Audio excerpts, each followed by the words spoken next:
Hi, I'm Scott Folk with Apex Tactical Specialties. Today, I'm here in our gunsmithing room at Apex to talk to you about removing the forward locking block pin on the FN509 and FNS series pistols. We understand customers have had a lot of problems. We've had some customers broken their frames, and I'm here to give you as much information as possible to help you prevent damage to your frames and get that pin moving with as little effort as possible. First, I want to go over a couple things. As I understand it, the FN509 frame is not supposed to be end user serviceable. So removal of this pin is something that I don't think FN recommends us doing anyway, but this is all for generally gunsmiths and people who have the skills and techniques to do these kind of things, so keep that in mind. FN did also specify that this pin should be replaced once it's been removed. You can buy them online. I don't have the link handy. I don't remember the company name exactly, but I know you can get them online. Just search for them and you'll be able to find them. A lot of forums are talking about where to get the replacement pin. We have had good luck with reinstalling the pins as they come out of the frames without them walking their way out. So in our case, we typically just reuse the pin, but recommendation from the manufacturer says to replace it if it's been removed. I want to go over a couple things real quick. Tools and work surfaces are a big deal with this kind of thing. Driving a pin like this, because it's in such a hard pressed fit, that you've got to worry about flex of your work table and you've got to worry about the tools you're using. A lot of people tend to use the jumbo hammer. Don't do it. Bad idea. People tend to want to use the brass gunsmithing hammers. I don't like these as much because the brass being non-marring is great, but it doesn't transfer energy as well as a steel punch, or as a steel hammer does. Again, giant punches, this thing's way too big anyway, we're not going to use one. I specifically like to use gunsmithing type hammers or metal chasing hammers or things like that for our tools. Today I actually went to Home Depot and I picked up an 8-ounce ball peen hammer by Estwing, however they pronounce it. This is a little heavier than I typically use, but this should do just fine. So 6 to 8 ounce range is typically all you need for a hammer for this kind of application. A smaller hammer will create a higher frequency shock wave and transfer energy into the pin better. That's the goal, energy transfer from the hammer to the pin into the pin in the frame. So smaller hammer typically works better. On the pin punches I picked up, this set here, and this is well packaged. This one's got the little 16th inch pin in here, the smaller end basically. I typically prefer to grind the end of this off to make it flat, just barely, but it should work as it is. So we'll use this punch to start with. And the reason we're doing that is it's got a very small diameter at the tip, but it also tapers back for more rigidity, so it doesn't break as easily.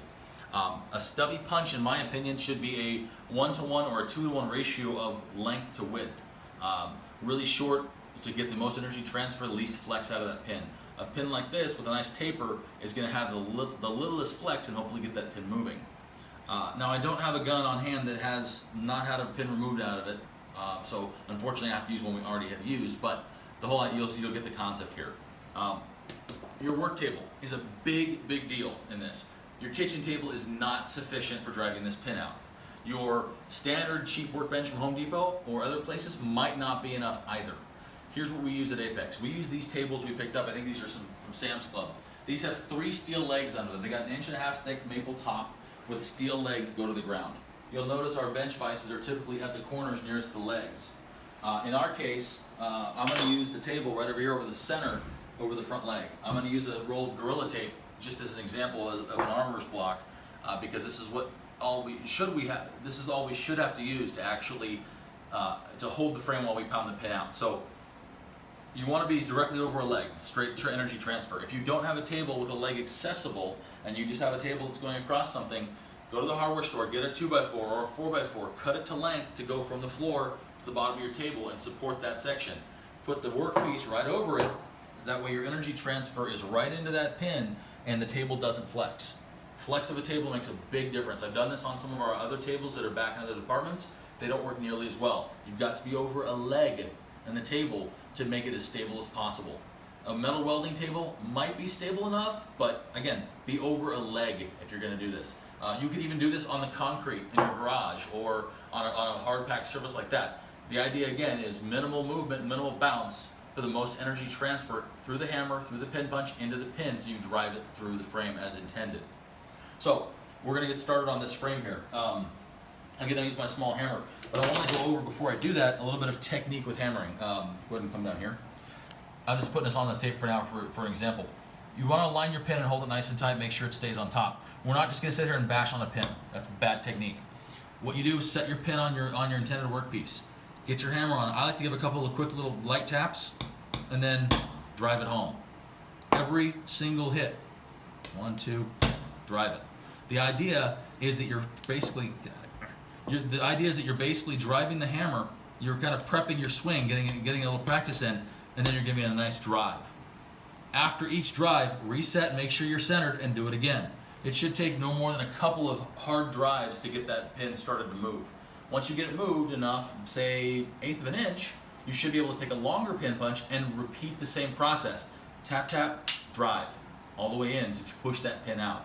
That's the technique we've used on dozens of guns. We've done over, I would say, 50 or so FN 509s at this point for customers and for ourselves. And every one of them has been able to move using this technique on various tables with various backings as a bottom, as like an armorer's block. So that's the technique we recommend and we prefer. We do have a fixture we're working on that will hold the frame and align everything, so you have to just put a pin in and hopefully do the same method of driving.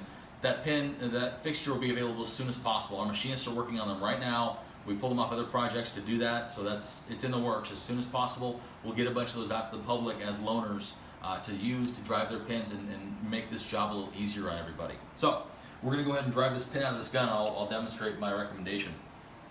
So on the 509, first we need to remove, the easiest method we need to remove is, the first thing we need to do, is take the takedown lever out. So if you rotate it down to about, say, 15 or so degrees, you go to the inside with your pin punch and press against the little flat there, you can push the takedown lever out partially. Once it's partially out, you can twist and remove it from the frame, and it gets out of the way. So now this is no longer in the way. It's no longer, you don't have to worry about it rotating down and getting in front of your pin. On the 509, you're going to drive right to left, and on the FNS Compact, you'll drive right to left to remove the pin. The FNS itself, not the compact model, but the full size and long slide, to remove the pin, they get driven from left to right. It's on our install video as well this way. Very clearly pay attention to which way you're driving it. Driving the pin the wrong way can gall it and make the whole thing worse, to where you have to drill the pin out. And drilling that small of a pin that far is really detrimental, can destroy your frame. You don't want to drill it out. Leave that to a professional if it ever comes to it. So we'll go ahead and drive this pin out. I'm going to put the pin as close to the edge wall of the tape as possible. You could put it right over the top. We'll try that and see how it goes. So the idea here is I'm going to put the frame on here so it's as stable as possible, right over the edge of the tape. The idea is that it'll basically capture it in the tape. I'm going to put my pin punch on top, center it up, and I'm going to rotate it here so I can hold it more easily. Put my hand on top of the frame so I'm holding it in place.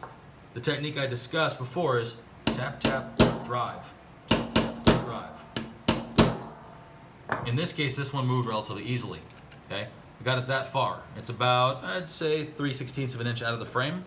I'm not prepared because I didn't pull a pin punch out already, but I should be able to drive that pin all the way down at this point, and it should work just fine.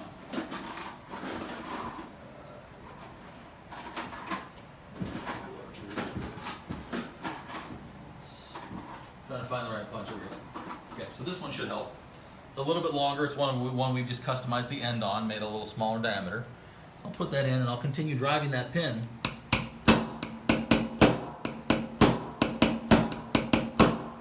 As far as it can go. Oop, there it goes. Far enough through that the tape grabbed it and held on to it. Okay. This one may have been removed 5 or 6 times in the past, but that's the technique we've always used. Align it, get it solid. You want to drive the pin straight, parallel to itself. You don't want to go off at an angle or anything like that. You want to make sure it's nice and perpendicular to the body of the frame, so you're driving the pin straight through. That's the objective. Over the table leg, right in the middle of the table, in this case because I have a leg there, and tapping nice and firm, nicely adjusted and hammered right through. If you have any questions, leave us comments. Contact our customer service department. We'll do the best we can to respond.